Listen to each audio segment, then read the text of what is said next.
Snap cards. These cards have been made by me, and I think they'll be a good asset to the game. But I hope all your guys' days have been good, and I'll go through the cards I've made and explain what would be the best situation to use them if they are put into the game.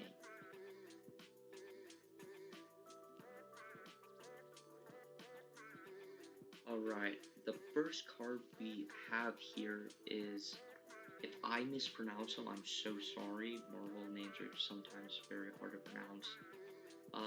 Annihilus. This card will go to energy cheaper each round if you're losing one location. So roughly around round 5, this card would be amazing because it's 0 for 15 power. This card is, I definitely would probably be the most used for everyone to use for a deck. I could see that some people could say this is overpowered, but I honestly think it could be a balanced card. So we got Red Skull that is 15 power also, but he gives you 1 plus power for most of your cards. But for this one, you have to basically keep playing, and it could be an easy counter because you got like cards like Shang-Chi that can easily take it out. So yes, it's a good card to play, but it also can be quite easy to stop if it comes to the scenario. Next card we have is Anti-Venom. It's a reveal card. When this card is played, it will pull any symbiote to it, including opponents keeping the same power level for them. This can be quite nice, especially when a lot of people are having destroyer decks and they're coming up with Venom, the Deadpool destroying decks with Carnage, Venom, all that sort of stuff. I'm pretty sure they obviously are going to bring another symbiote card into Marvel Snap, and honestly, I thought this would be more interesting. Something new to the game. It makes people think, oh, would it be the smart idea to play my Venom, just in case they have Anti-Venom? And it's a risk they have to take. To be fair, it's a 1 power card, and it's 4 energy. So it could be quite expensive and something you seem like not really worth to play. On this, definitely one of the most expensive symbiote cards. It's a more of a maybe, probably a 5 out of 10 stars that would probably get played on it. The card we did before, I would say 10 out of 10. And a lot of people are going to play that card 100%. But with this Anti-Venom card, I can definitely see some people playing it for bait decks. Especially if someone plays a Cosmo to stop you from using your Carnage or Venom. You can use this to pull it to a different location, which would help. Which will be also nice because they won't be able to use their abilities if you pull it over to them. So your Anti-Venom or Venom or Carnage won't get destroyed by the other symbiote. Next card we are looking at is Bullseye. This one I actually love. I would love to play this card, especially in my bait deck. It's an ongoing card. Each card that's destroyed adds +1 to his power. This would be a really good card to play with Death and Quicksilver, to be honest. Especially since it's a 3 energy card. That would work amazing with the Quicksilver deck, especially my Quicksilver deck with Death. Because you could play Squirrel Girl, and then you can go with Debris, the rocks, and then when you go Killmonger, no, actually you would go with Squirrel Girl and then Debris, and then you play Bullseye, and then you play Killmonger. And with Killmonger destroying all those cards, that would make your Bullseye super high up for power, and then also help you lower energy for death to play her. So this card, I actually like this card out of all the ones that I've made, and I really think this would be a good card to add into the game. They might tweak it a little bit to make it not super broken, because this seems like another card a lot of people are going to play. But besides that, I think I would rate this a 7 or 8 out of 10 stars. I do see a lot of people going to probably play this card when it comes to Silver Surfer decks, Thor decks, possibly a Death deck, Apocalypse deck with Ghost Rider. This could be, honestly, if this card is added to the game, well, I could see a lot of people bringing Enchantress to take away all the power that he gets from cards being destroyed. Next card we are going to look at is Callisto. This Callisto is like the opposite of Dr. Ock in this, but in my opinion, I feel like this is way better and a lot of people actually play it. I don't see that much people playing Doc Ock. I don't think Doc Ock, in my opinion, is a good card. But with this card, I could see myself playing it a lot. It's a reveal card. When played, she pulls 4 cards from your opponent's decks that haven't been played yet into your hand. I definitely would see a lot of people playing this card in a collector deck. Because if you play this, get 4 cards, and that would add plus, I think collectors +1 for each card that's added into your thing. So you add this and you get +4 to that, just for being a 5 elixir card. And it is 5 power too, so that is quite high also. It's half of Doc Ock.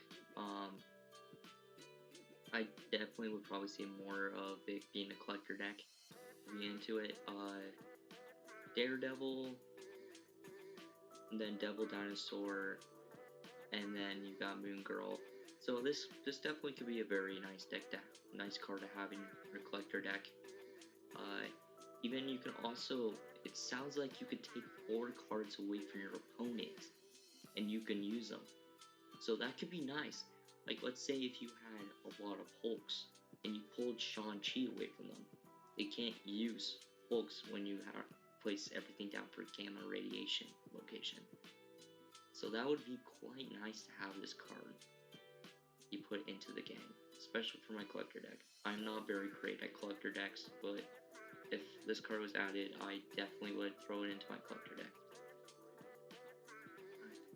The card we are looking at is Dormammu.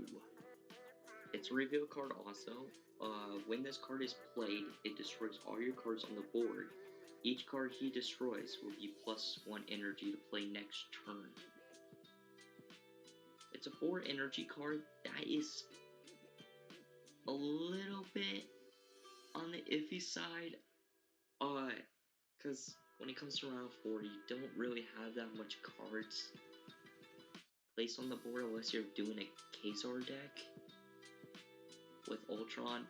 But this, I could see it being good, along the fact that if you're doing 1 cards and you're just getting them out of the way and they're not really an important aspect into your deck, you can pick this out. Like, let's say if you played Ant-Man, played Sunspot. No, you wouldn't play Sunspot, that wouldn't make sense. You played Yondu. Let's say Blade. And then another 1 cost card or 2 cost card. Or even a 3 cost card. You get about probably 5 to 6 energy to play next round. Which will be nice, because then you can use your 6 energy, like, high power cards, like say Hulk, for example. You could play Hulk on turn 5 instead of turn 6, which will be super nice to have, because you don't have to wait to play Wave or Jubilee or any of that sort of stuff. With this, you're basically getting Hulk for free to be placed onto the board. So I can see Dormammu would be an interesting card to have. but I would say it's more of 5 or 6 stars for me. I don't really see myself using this card a lot in a deck if it does come into the game, but it is quite an interesting card. Next card we are looking at is Kane the Conqueror. I've seen a lot of people basically putting their own ideas for this. It was more of a time travel aspect, like if you mess up, you can put the cards back into the deck. I don't really see how they would be able to do that. I wouldn't really enjoy the game if that was the situation they're going to go for. But what I did for Kane the Conqueror, I think this might more work into the game if it came. It's a reveal card. The card will take all the power in the location he was played at, copying it to himself, then teleports to a new location that you're losing. So it's like Captain Marvel, but you're copying the cards, how much power you have at that location, and teleports to the losing side, like the Captain Marvel does. Except, of course, he's copying the power. It does make sense why it's a 6 energy card and it's 0. It's definitely would be the last card to play. This card could be really good to play for fun aspects. For this one, I would say a 9 out of 10 stars for this. I definitely would play this card, and I think for me, it would be pretty fun to play it. I would actually have fun in Marvel Snap if I was going to put this card in the deck. And I know most other card creators that play this, Molt, Phoenix, they definitely probably enjoy it too, because then they can make a cool video. They got cool ideas for it. It's like a Taskmaster, but it teleports to a losing location. I could see this being quite fun to play. Next card we are looking at is Miss Marvel. She's also a reveal card. When played, she destroys 2 random 3-power cards for your side and opponent's side. For this one, it's a 4 energy card for 3. I don't really see that much people playing this card. It's a good counter against Silver Surfer decks, but for this little basic scenario, I don't think I want my own cards to be destroyed. I guess you could play Armor to protect your cards, but for this, I don't think I would be quite comfortable to play this card to lose my 3 cards, to lose power basically. For this one, I would say it's probably 4 stars out of 10. I definitely see it could work for some people. More the fact that if you probably played Bullseye with this, but that could be a scenario that could be taking a high chance trying not to get your Bullseye destroyed. So, I don't know. I don't think there's any free free energy cards that if you destroy them, they come back. Yeah, I think that's only 2.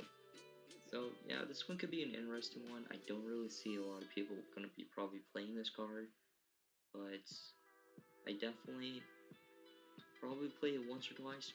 So, the card we are looking at is Purple Man. It's also a reveal card. When played, he blocks any reveal or ongoing abilities on the same location as him for the player and the opponent. This card is quite expensive, first being such a low power, 5 energy for 2 power. This one is definitely, I could see why it's 5 energy. It seems quite broken.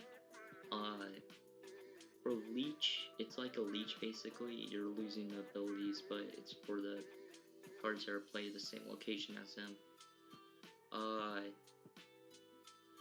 He is quite, I would say, hard card to play, because you're also losing your abilities as your own cards too at the same location. It's probably more of the fact that you probably have to, yeah, I don't know about this one. I would probably say it's a 4 out of 10 stars for this one. I don't think it would be a card everyone will play, but when you look at it, it's like, oh, reveal and ongoing abilities. They are not going to be able to have it. But you gotta remember, it's for your cards also. So, if you could find a way around it, it could be a good deck. Good card to have in your deck. I would say more of the fact, like, if we're doing a Kazar deck with Ultron, again, I'm taking that example, this card could be a very good counter for it. I definitely, like I said from last card, from Mrs. Marvel, on this one, I would say I probably play it once or twice and never touch it again.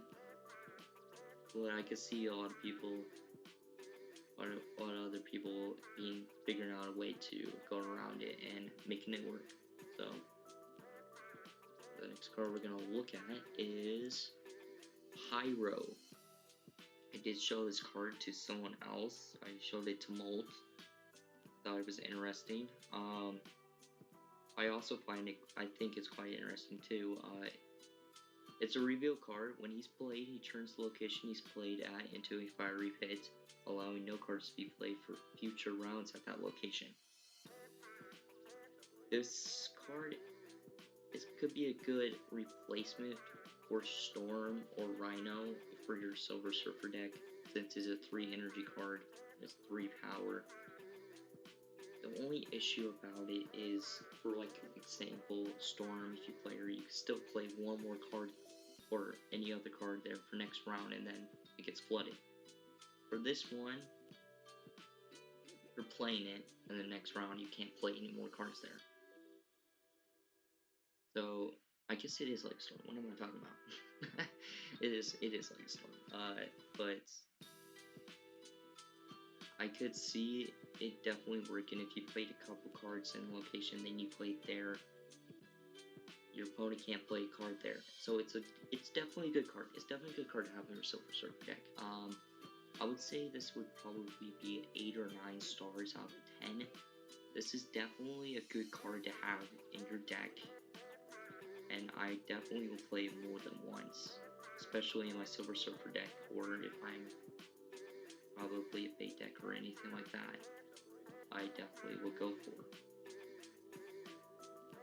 The final card we are looking at is Scourge, the Executioner. This one's an ongoing card. If a card is about to be destroyed on your side, Scourge will teleport it at a different location. So, this could be a good card to have, but also can be quite risky.